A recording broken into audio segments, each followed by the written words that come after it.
Then in the Moscow area, there's a company and they are distributing 30,000 respirator masks and other personal protective equipment.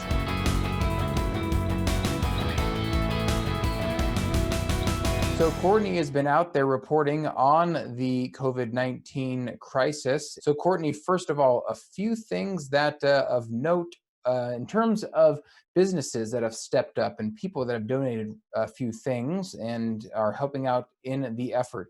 Tell us a little bit about what's happened there in the Tri-Cities and in the Moscow-Pullman area. So in the Tri-Cities, Battelle is donating more than $100,000 to area food banks. One of the biggest donations went to Second Harvest in Pasco. They're also donating to food banks and Meals on Wheels programs in Prosser and Sequim. Another kind of cool thing that they're doing is because the lab isn't hosting events anymore, they're hiring out the caterers that would normally be at those events and getting them to deliver meals to first responders. Then in the Moscow area, there's a company called Northwest River Supplies, and they are distributing 30,000 respirator masks and other personal protective equipment. And typically what they normally do is they will distribute rescue equipment during flood emergencies. And so when they saw this great need for personal protective equipment, they reached out to their distribution networks all over the world, mainly in Asia, and are now being able to distribute supplies and help manufacture medical supplies. First, they're going to distribute respirator masks to first responders and hospitals in the Moscow area and in Idaho and Washington. And after that, they're going to start distributing elsewhere.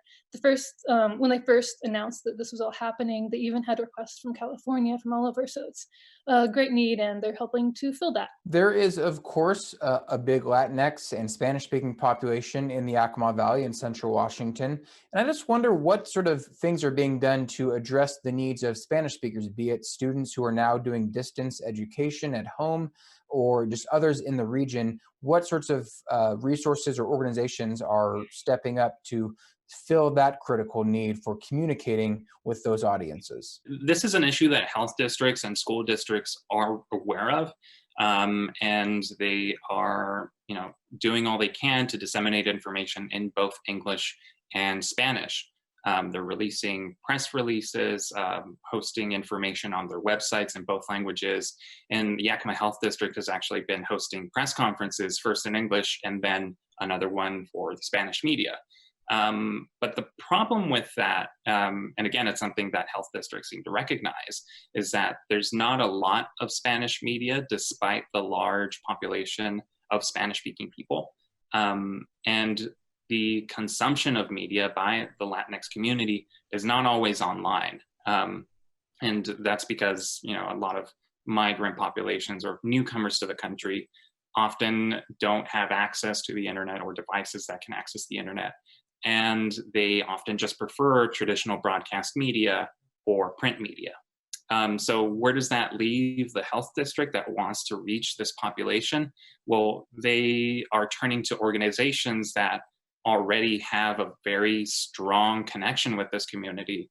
Organizations in the Yakima Valley, like La Casa Hogar, Nuestra Casa, which normally they host classes to teach English and citizenship classes for people in the community. But now they're, like everybody else, they're transitioning those classes online and are on top of that trying to figure out how to disseminate information about COVID-19 to that community that's local and that's accurate and that's relevant to their needs. You can read more about these and other topics at our website, nwpb.org, and you can see more coronavirus updates in English and Spanish while you are there. Thank you for joining us, and stay home, stay healthy out there in the unique Northwest.